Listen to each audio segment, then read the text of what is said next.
হরে কৃষ্ণা সদ্য গৌর ভক্ত সজ্জন। মানুষ সব দেখতে একই রকম, কিন্তু কারোর ভিতরে ক্ষীরের পুর, যেমন পুরের ভিতরে কলাইয়ের ডালের পুরো থাকতে পারে, ক্ষীরের পুরো থাকতে পারে, কিন্তু দেখতে একই রকম। ঈশ্বর জানবার ইচ্ছা, তার উপর প্রেম ভক্তি, এরই নাম ক্ষীরের পুর। সৎসঙ্গ সর্বদাই দরকার।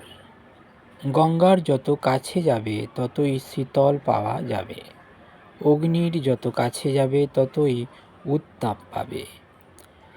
যে লোক বড় মানুষের কাছে কিছু চেয়ে ফেলে, সে আর খাতির পায় না। সে লোককে এক গাড়িতে চড়তে দেয় না, আর যদি চড়তে দেয় তো কাছে বসতে দেয় না। তাই নিষ্কাম ভক্তি, অহেতুকী ভক্তি সর্বাপেক্ষায় ভালো। হরি বল, হরে কৃষ্ণ।